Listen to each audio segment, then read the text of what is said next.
Hey everyone, welcome back to my YouTube channel. Today I'm going to show you how to make that fish eye effect that you see in older photos.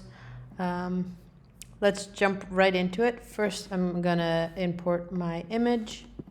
I got this from pexels.com, which is a great website for free images.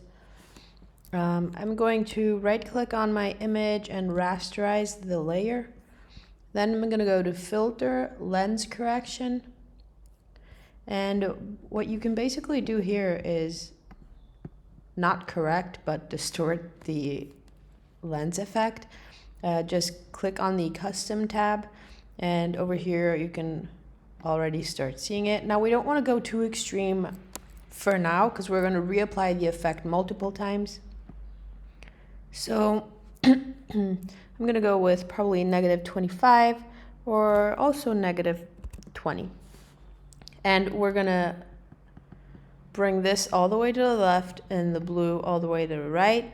That means that we're going to get a slight color aberration when we reapply the filter, and you'll see what I'm talking about later on. And also, we're going to add a little bit, lessen the vignette effect, and about 100 for the midpoint, and press OK.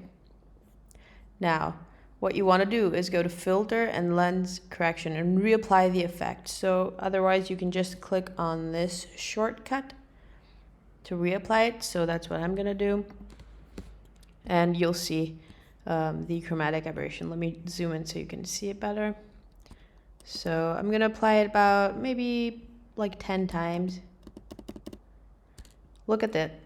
This is what I was talking about, and this happens because we use those settings.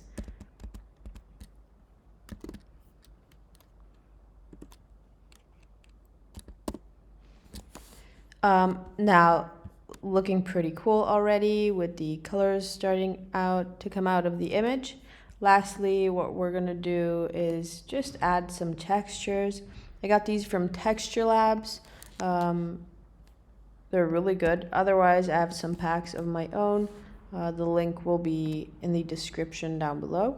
And so we're going to just place the texture on there, change the blending mode to something like screen to give it that vintage effect. And I'm going to lower the opacity to about 30%. And then I might actually add a grunge effect as well to add a little bit of grain to it, and change the blending mode of that as well.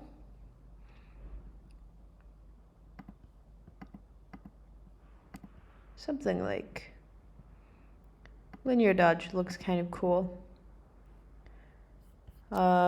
Lastly, I'm going to right click, select all my layers, right click, and convert them to Smart Object. And I'm going to add a noise filter. You can choose the quantity over here. Maybe 10 is a little too much, so 7 looks just about right for me. And that's basically it. It's that easy. Such a cool tutorial. Super simple to make. And yeah, I hope you guys enjoyed this, and I'll see you in a couple days. Bye.